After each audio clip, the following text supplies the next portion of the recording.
आप सभी को मेरी राम राम। आज मैं रामायण के एक बहुत ही मार्मिक प्रसंग की चर्चा करूंगा और उसी पर आधारित एक गीत भी आपको सुनवाऊंगा। यह है केवट प्रसंग। आप मेरे से 7-8 मिनट के लिए जुड़ जाइए। मुझे पूर्ण विश्वास है कि आपको आनंद आएगा और आप प्रभु के प्रेम में डूब जाएंगे। मुझे अपनी ही कुछ पंक्तियां याद आ रही हैं। समय का ही था वो खेला, समय का ही था वो खेला, केवट का भाग्य चमकाया था। वैतरणी पार कराने वाले को उसने गंगा पार कराया था। समय में आखिर सब कुछ समाया, समय की ही चाल, समय की ही माया। आज केवल केवट का ही भाग्य नहीं चमकने जा रहा था, अपितु मां गंगा भी हिलोरे ले रही थी। अगर आंखें बंद करके शांत मन से सुनो तो गंगा की लहरों से भी राम राम की ध्वनि सुनाई पड़ती थी। जब प्रभु राम गंगा तट पर पहुंचे, उस क्षण हवा भी थम सी गई थी, मानो प्रकृति स्वयं उस मिलन को देखने के लिए रुक गई हो। राम, माता सीता और लक्ष्मण जी के साथ गंगा के तट पर पहुंचते हैं और केवट से कहते हैं, भैया हमको गंगा पार करनी है, हमें गंगा पार कराइए। कितना मनोरम दृश्य है कि भवसागर पार कराने वाला एक साधारण से इंसान से कह रहा है कि भैया गंगा पार करा दीजिए। क्या अद्भुत लीला है मेरे प्रभु की। प्रभु के सामने खड़ा है एक साधारण सा केवट, पुराने कपड़े और जीवन संघर्षों से भरा हुआ। केवट ने जैसे ही सुना वो भाव विहीन हो गया और उसकी आंखों से अश्रुधारा फूट पड़ी।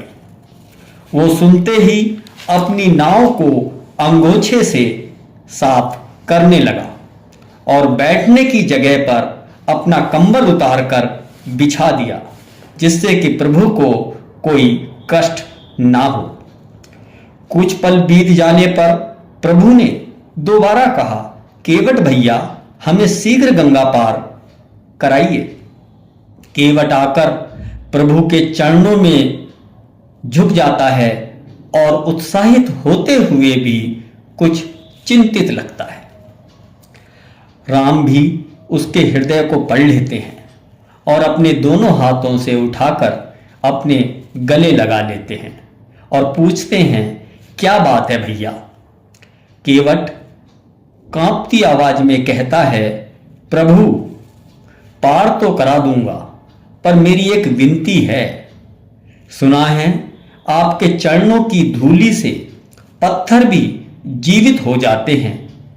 मेरी नाव तो लकड़ी की है, अगर ये भी देवी अहिल्या की तरह स्त्री बन गई तो मैं कैसे अपने परिवार का पेट भरूंगा। राम के चेहरे पर एक वांछित मुस्कान है और वो कहते हैं, भैया तुम्हारा भय भी प्रेम से भरा हुआ है, बताइए क्या चाहिए। क्या अद्भुत लीला है प्रभु की कि भक्त प्रभु की बाहों में भी चिंतित है, डरा हुआ है। केवट हिचकिचाहट के साथ कहता है, मुझे कुछ नहीं चाहिए प्रभु, बस ये सौभाग्य दे दीजिए कि आपके चरणों को मैं स्वयं धो सकूं। हमारे प्रभु राम ने भी अपने चरण आगे बढ़ा दिए। केवट कांपते हाथों से प्रभु के चरणों को धोने लगता है, या ये कहिए कि जल की एक एक बूंद केवट के हृदय को धोने लगती है। मैंने केवट के प्रेम और उसके मन में उठ रही दुविधा को ही एक गीत के रूप में पिरोने की कोशिश की है।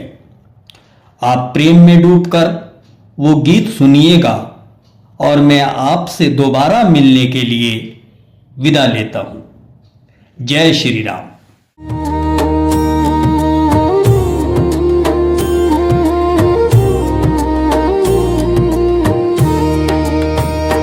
पहले चरण धोलू फिर गंगा पार कराऊं,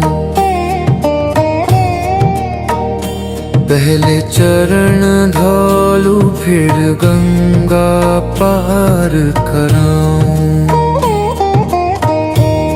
मोरे नयनन में तो हरि मूरत, प्रभु तोरे गुण गाऊं।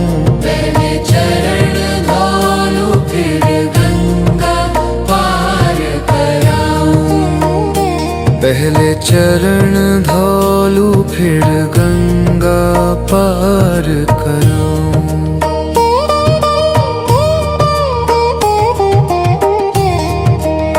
सुनी अहिल्या की कथा पुरानी, चरण रज से जग जागे। सुनी अहिल्या की कथा पुरानी, चरण रज से जग जागे। मोरे नैया ना छुई प्रभु, मुझे बहुत डर लागे। नैया मेरी जीवन जैसी, प्रभु तोरा सेवक बन जाऊं। पहले चरण धोलू फिर गंगा पार कराऊं।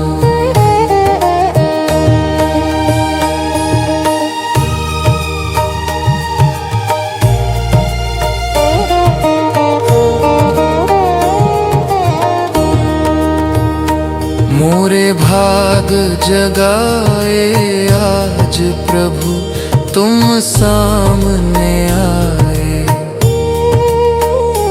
मोरे भाग जगाए आज प्रभु, तुम सामने आए।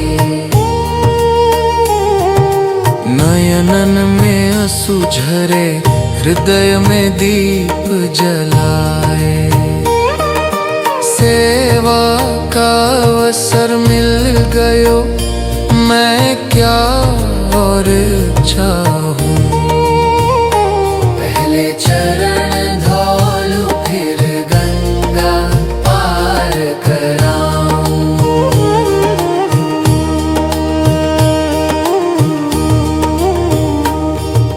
नदियाँ बोले धीरे धीरे, राम नाम गुन गावे। नदियाँ बोले धीरे धीरे, राम नाम गुण गावे। लहर लहर में प्रेम लहर, मेरा मन बह जावे। गंगा के पार उतारू, मोरा भाग जगाऊं। पहले चरण धोलू फिर गंगा पार कराऊं।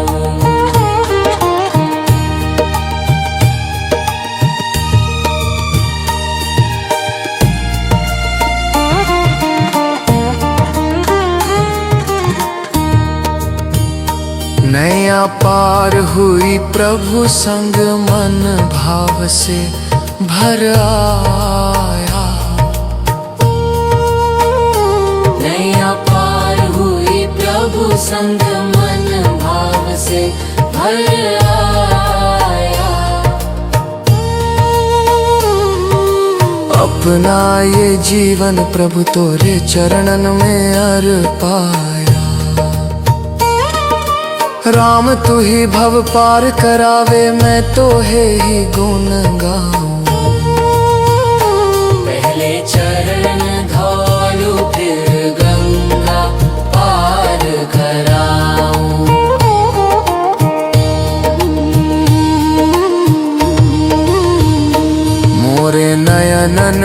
तो हरी मूरत प्रभु तोरे गुण गाऊं।